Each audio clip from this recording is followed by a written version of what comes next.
إن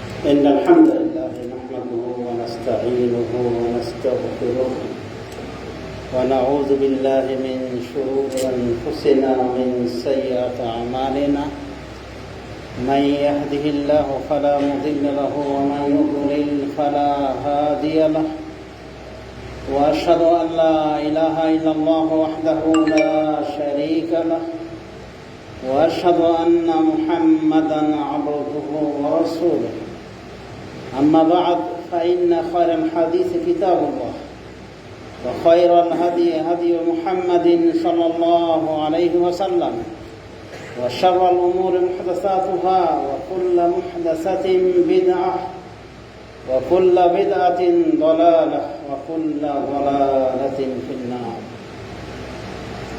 وبعد فقد قال تعالى في قرآنه الكريم: لئن شكرتم لأزيدنكم ولئن كفرتم إن عذابي لشديد.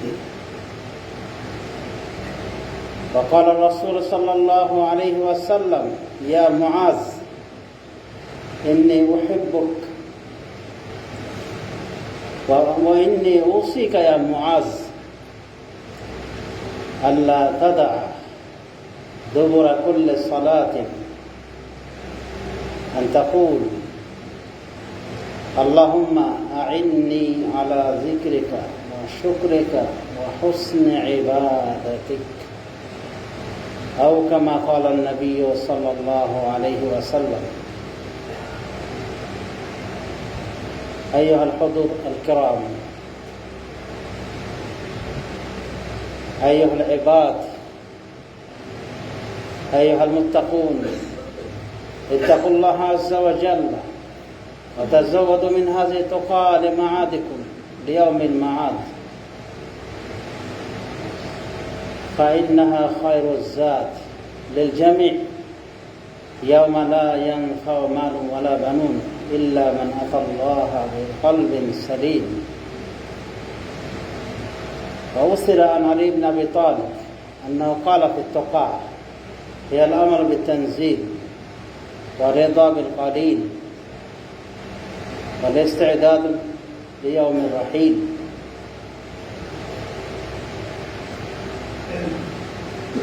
وفقنا الله جميعا لتقاه والعمل بكتابه وسنة نبيه محمد صلى الله عليه وسلم। উপস্থিত সম্মানিত মুসল্লিবৃন্দ, আজকে যে বিষয়টি আলোকপাত করতে চেয়েছি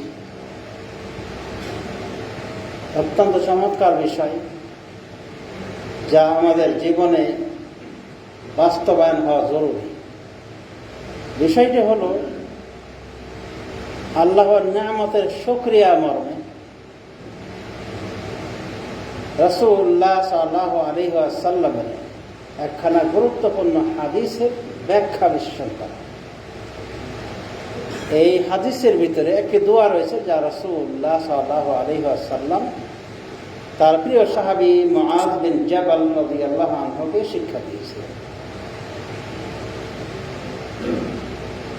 এবং এই দোয়ার ভিতরে রয়েছে আল্লাহর নিয়ামতের শুকরিয়া করার গুরুত্ব। প্রথমত মহান আল্লাহ কি বলছে শুকরিয়া সম্পর্কে? আল্লাহ বলছেন: ফাযকুরুনি আযকুরকুম ওয়াশকুরু লি ওয়া লা তাকফুরুন। ফাযকুরুনি আযকুরকুম, তোমরা আমাকে স্মরণ করো, আমি তোমাদেরকে স্মরণ করব। ওয়াশকুরু লি, আর আমার শুকরিয়া জ্ঞাপন করো। ওয়া লা তাকফুরুন, আমার সাথে কুফরি করো।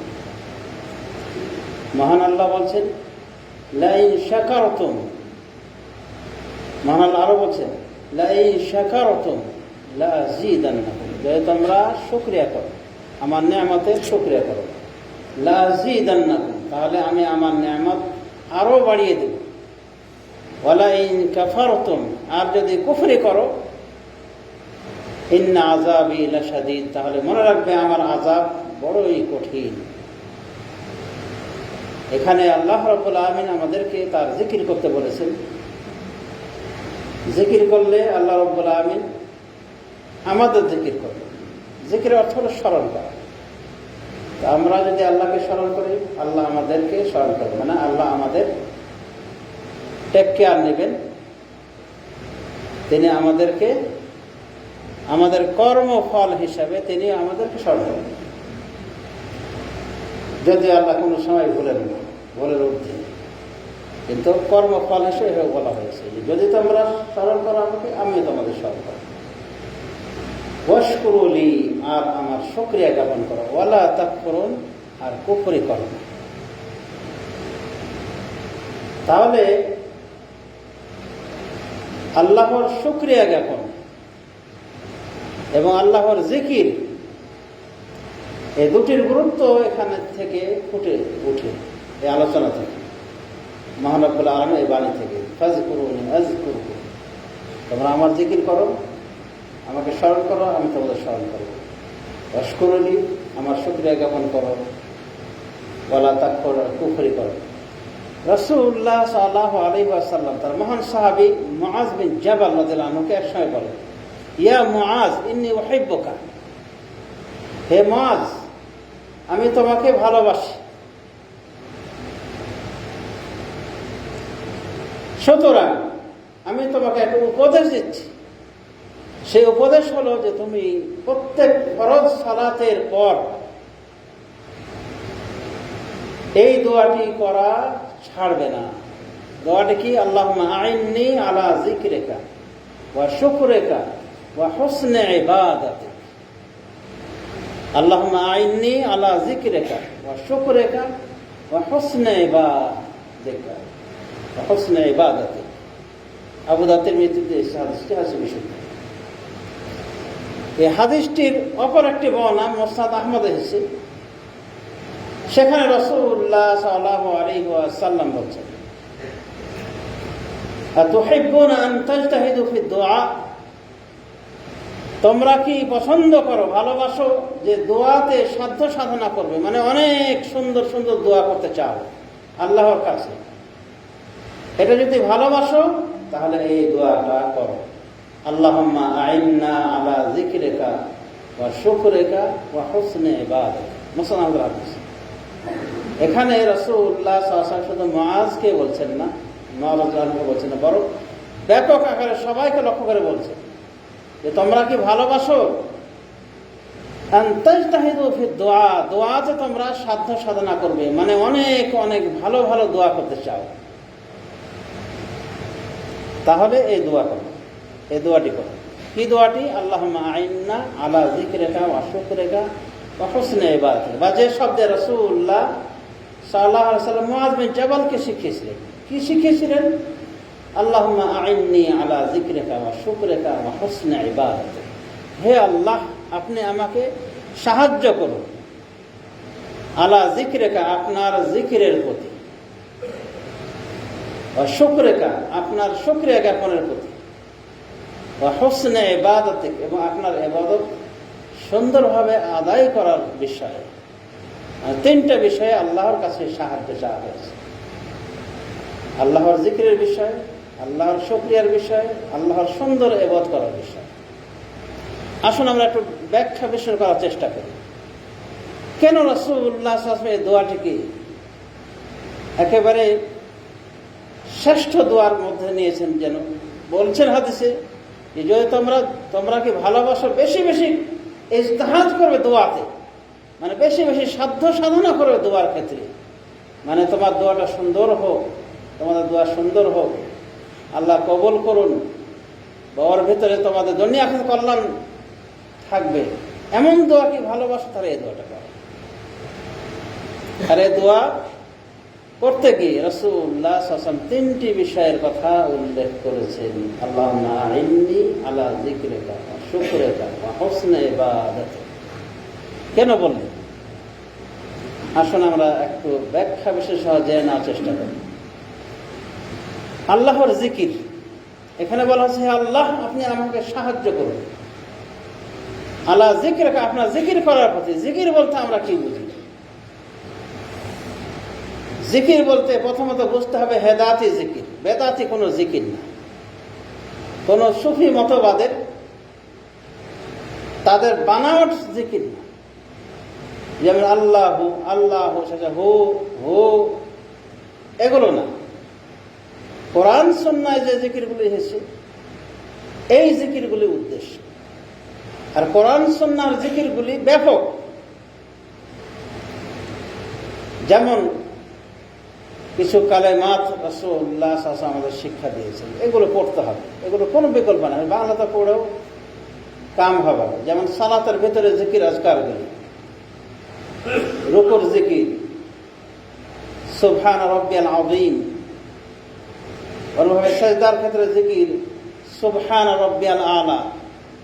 এভাবে জিকির রয়েছে রুকু সাজদার ক্ষেত্রে, তাহিয়াতের বৈঠকে বসার ক্ষেত্রে সেখানে জিকির রয়েছে।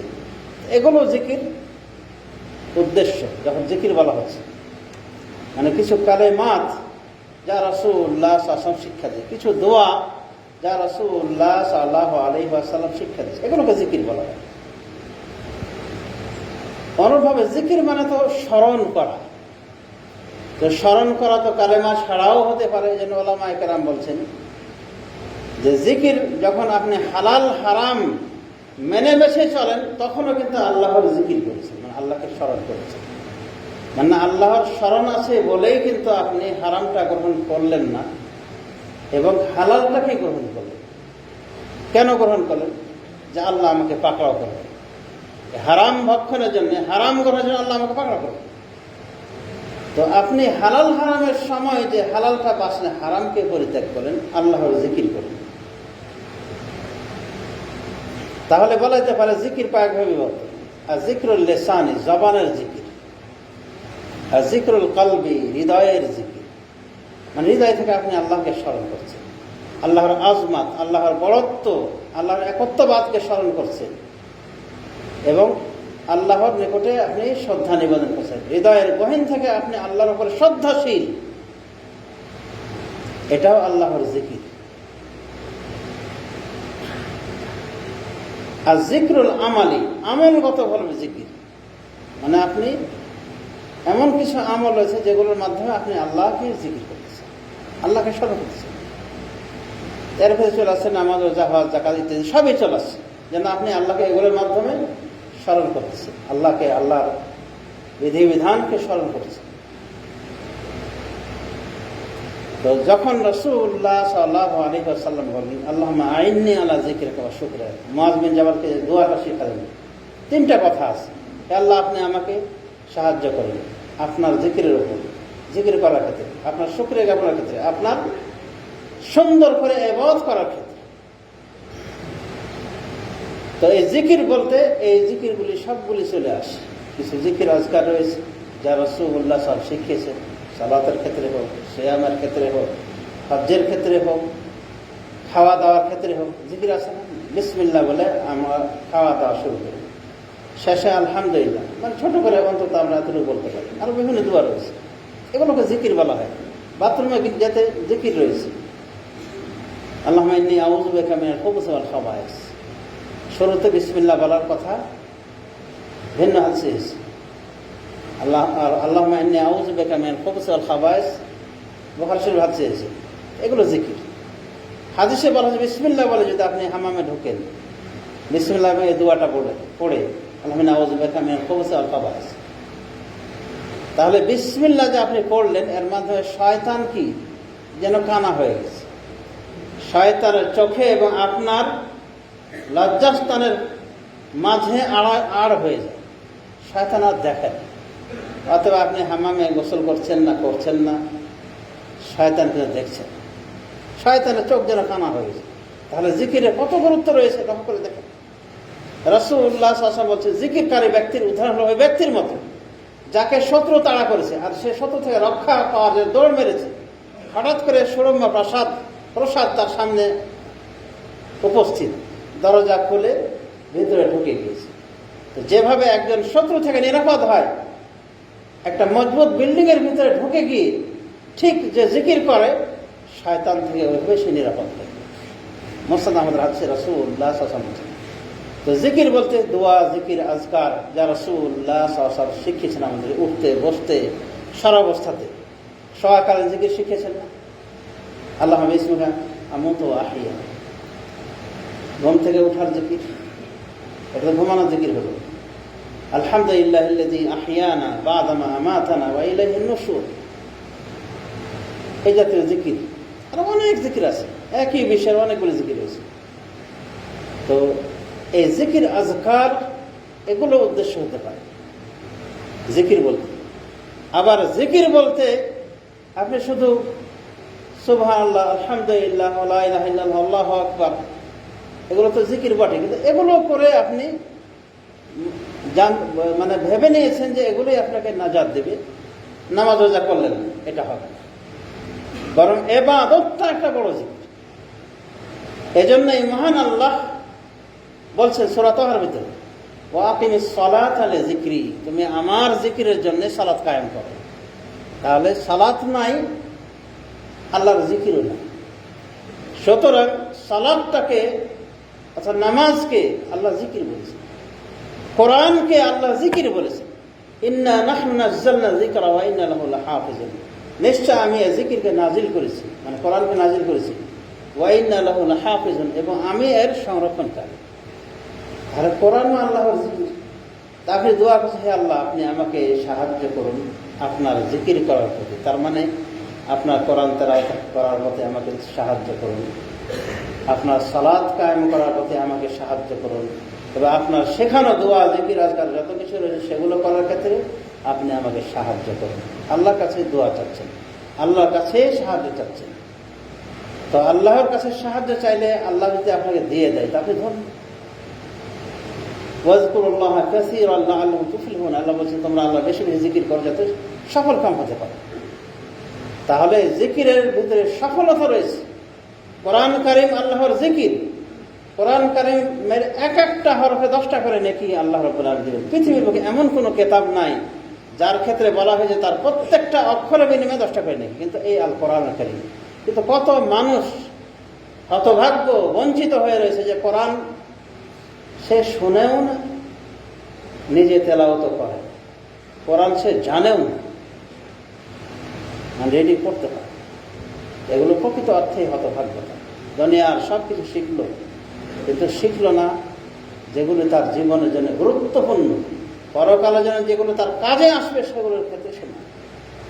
এটা অবশ্যই একটা মাহরুমিয়ত, বঞ্চিত হওয়া। তা আল্লাহ যদি তাকে সাহায্য করত তাহলে অবশ্যই সে এগিয়ে থাকে এসব বিষয়ে। এই জন্যে আল্লাহর কাছেই সাহায্য চাওয়া হচ্ছে, হে আল্লাহ আপনি আমাকে সাহায্য করুন আপনার জিকির করার জন্য। আর জিকির অর্থ বুঝতেই পারলেন, ব্যাপক অর্থে ইবাদত বন্দেগী সব কিছুকে শামিল করে। আল্লাহ মাইনা আল্লাহ যিকরিকা ওয়া শুকরিকা, এরপরে শুকরিয়ার কথা কেন আসবে? কারণ আপনি আল্লাহর নেয়ামতে যদি শুকরিয়া না করেন, হতে পারে আল্লাহ রাব্বুল আলামিন যে নেয়ামত দিয়েছেন সেই নেয়ামতটুকু ছিনিয়ে নেবেন। কারণ আপনি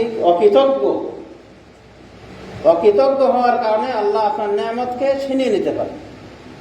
সেজন্য দোয়ায় আপনি যদি বলে থাকেন আল্লাহুম্মা আইন্নি আলা যিকরিকা ওয়া শুকরিকা, হে আল্লাহ আপনি আমাকে সাহায্য করেন আপনার জিকির, আপনার শুকরিয়া করার। তো শুকরিয়া করার প্রতি যদি আল্লাহ কাছে আপনি দোয়া করেন, শুকরিয়া চেয়ে, শুকরিয়া তৌফিক চেয়ে, আর আল্লাহ আপনাকে দেন, তার মানেই হলো যে আপনি আপনার নেয়ামতগুলি যা আছে ধরে রাখার ব্যবস্থা করছেন, আর আরো বেশি নেয়ামত আপনি লাভ করবেন। কারণ আল্লাহ বলেছেন লা ইন শাকারতুম লা আযীদান্নাকুম, যদি তোমরা শুকরিয়া জ্ঞাপন করো তাহলে তোমাদেরকে আমি আরো বাড়িয়ে দেবো, মানে আরো নেয়ামত বাড়িয়ে দেবো। ওয়ালা ইন কাফারতুম, আর যদি কুফরি করো ইন্না আযাবি লাশাদীদ, তাহলে মনে রাখবে আমার আযাব বড়ই কঠিন। কিন্তু এই শুকরিয়ার ক্ষেত্রে দেখবেন যে আল্লাহ যাদের তৌফিক দেননি তারা দেখবেন শুকরিয়াতে না, আল্লাহর নেয়ামত যতই পায় ততই সে আরো বড় নাশুকর হয়ে যাচ্ছে। সুস্থ শরীর, এটা কি নেয়ামত নয়? তিরমিজি শরীফের হাদিসে রয়েছে রাসূলুল্লাহ সাল্লাল্লাহু আলাইহি ওয়াসাল্লাম বান্দাকে যখন যেটা প্রশ্ন করবেন আল্লাহর উপরে নেয়ামত থেকে। বলেন আলাম নুসাহ্হা জিসমাক ওয়া নুরবিকা মিনাল মাইল বারিদ, আমি কি তোমার শরীরটাকে সুস্থ রাখিনি আর তোমাকে ঠান্ডা পানি দিয়ে পরিতৃপ্ত করিনি? এর হিসাব কি? এর বিনিময়ে তুমি কি দিয়েছ? চিন্তা করে দেখেন, যখন আপনার পিপাসা ছাতি ফেটে যাচ্ছে, ওষ্ঠাগত প্রাণ হয়ে যাচ্ছে, তখন ঠান্ডা পানিটা কত ভালো লাগে, কত মজা লাগে, কত সুস্বাদু লাগে। আর অনেক সময় দেখা যায় পানি না পাওয়ার কারণে মারা যাওয়ার উপক্রম হয়ে যায়, মারা যাওয়া অনেক সময়। ভাত না খেলে, তরকারি রুটি না খেলেও কিন্তু বেঁচে থাকে, কিন্তু পানি এটা যদি না ভালো মতো পাওয়া যায় বা পাওয়াই না যায়, তাহলে হতে পারে এমন যে ছাতি ফেটে মারা যাবে। তাহলে পানি কত বড় নিয়ামত, কিন্তু আমরা পানির শুকরিয়া করার জায়গায় আমরা না শুকরিয়া করে থাকি, অপচয় করে থাকি। আবার আল্লাহ কি প্রশ্ন করবেন যে তোমাকে কি আমি তোমার শরীরকে সুস্থ রাখিনি? তোমার শরীরকে আমি সুস্থ রাখিনি, মানে শরীরের সুস্থতা একটা বড় নিয়ামত। এই নিয়ামতের শুকরিয়া কয়জন আদায় করে? দেখবেন যে যারা সুন্দর সুন্দর মানুষ, নায়ক নায়িকা, গায়ক গায়িকা, আল্লাহ তাদেরকে সুন্দর বডি দিয়েছিলেন, সুন্দর চেহারা দিয়েছিলেন, কিন্তু দেখবেন যে এগুলোকে কাজে লাগাচ্ছে শয়তানের কথা। নেচে নেচে মানুষকে কি করছে? বিভ্রান্ত করছে, নিজেরাও বিভ্রান্ত। এবং ওদের জীবনটা যদি লক্ষ্য করে দেখেন যে কার কয়টা স্বামী আর কয়টা স্ত্রী, হিন্দু বিয়ে করছে মুসলিমকে, মুসলিম বিয়ে করছে হিন্দুকে। এই জগৎটাই মানে আজব ধর্ম, মানে আল্লাহ থেকে অবেশিত থাকা একটা জগৎ। এখানে আল্লাহর শুকরিয়া বলে কিছু না। অথচ আল্লাহ রাব্বুল আলামিন ইচ্ছা করলে ওদের হাত দুটো কেটে তাদেরকে সৃষ্টি করতে, পা কাটার ব্যবস্থা করে দিতেন, চক্ষু কানা করে দিতে পারতেন, কিন্তু তবুও করেন। কিন্তু এগুলো অকৃতজ্ঞ, কিন্তু আল্লাহর কৃতজ্ঞতা নেই। এইভাবে তারা তাদের শরীরকে আল্লাহর নাফরমানি করে। সুতরাং সমাজে আশা করি আমরা বুঝতে পেরেছি যে আল্লাহর নেয়ামতের অকৃতজ্ঞতা হওয়া অনেক বড় অপরাধ। তো এগুলি থেকে আমরা তখনই পানা পাবো যখন আমরা এভাবে দোয়া করব যে হে আল্লাহ, আপনি আমাদের তৌফিক দান করুন আপনার জিকিরের প্রতি এবং আপনার শুকরিয়ার প্রতি। লাস্টের আইটেমে কি বলা হয়েছে? হসনে এবাদত, সুন্দর এবাদত করার কথা। সুন্দর কেন বললেন? বেশি বললেন না কেন? সুন্দর কেন বললেন, বেশি কেন বললেন না? কারণ আপনি হাজারো রাকাত নামাজ পড়ছেন, কিন্তু ওই নামাজে রুকু সাজদা ঠিক মতো আদায় করেননি। রাসূল এক সাহাবীকে বলেছিলেন, সারা জীবনে নামাজ পড়ার সম্পর্কে বলেছিলেন, তো এইভাবে যে নামাজ পড়ো, তুমি একটা নামাজও পড়েনি। এটা সাহাবী হুযায়ফা বলেছিলেন একজনকে, যদি এইভাবে নামাজ পড়ো একটা নামাজও তোমার আল্লাহ গ্রহণ করবেন না, এবং তোমার মরণ হবে রাসূল সাল্লাল্লাহু আলাইহি ওয়াসাল্লাম মিল্লাতের বাইরে, মানে তার দিন ভিন্ন, অন্য দিনে তোমার মরণ হবে। কারণ নামাজ পড়েছে, নামাজ সঠিকভাবে আদায় করে, যেভাবে আদায় করতে হয় পড়ে। তাড়াহুড়ো 60 বছরের বুড়ো হচ্ছে, দেখবেন যে রুকু থেকে উঠতে না উঠতে সেজদায় চলে গেছে। এই তাড়াহুড়া করে খেয়াল খুশির নামাজ আল্লাহ গ্রহণ করবেন। সুন্দরভাবে ইবাদত করবেন, অল্প হোক সংখ্যা, তবু আল্লাহ কিন্তু গ্রহণ করবেন। সুতরাং এই দোয়াটি অনেক গুরুত্বপূর্ণ এবং এই দোয়া অনেক সুপ্রসারী। এর ব্যাখ্যা অনেক লম্বা, কিন্তু খুতবার পরিসর শর্ট, আমি আর দীর্ঘায়িত করতে চাচ্ছি না। আমি আলোচনা এখানেই ইতি টানছি। আল্লাহ রাব্বুল আলামিন আমাদের সবাইকে এই গুরুত্বপূর্ণ জিকিরটি, এই দোয়াটির উপরে আমলের তৌফিক দান করুন। আমিন। ওয়া সাল্লাল্লাহু আলা নবিয়িনা মুহাম্মদ ওয়া আলা আলিহি ওয়া সাহবিহি আজমাইন।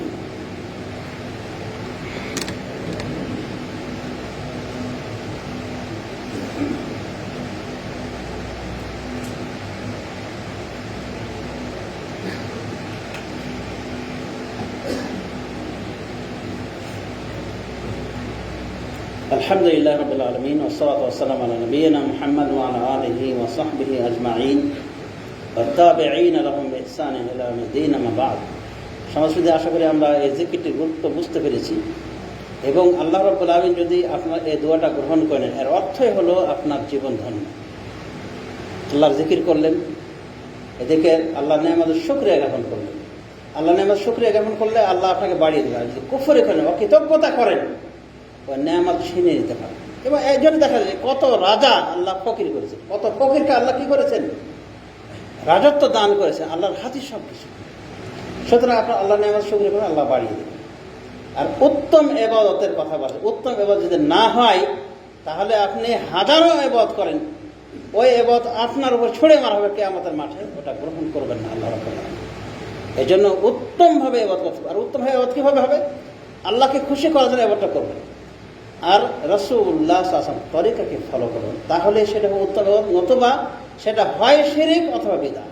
আর শিরক বিদআত করে আপনি কোনোদিন জান্নাতে যাওয়ার মানে আশা করবেন না, না করাই উচিত, কারণ এগুলো জান্নাতের পথ না। যদি আল্লাহ তার রহমত গুণে একসময় জান্নাত দিতে পারেন মুসলিম হিসেবে, কিন্তু এগুলো জান্নাতের পথ না, এগুলো জাহান্নামের পথ। আশা করি আমরা বিষয়টি বুঝতে পেরেছি, দোয়াটির গুরুত্ব বুঝতে পেরেছি। আল্লাহ আমাদের তৌফিক দান করুন।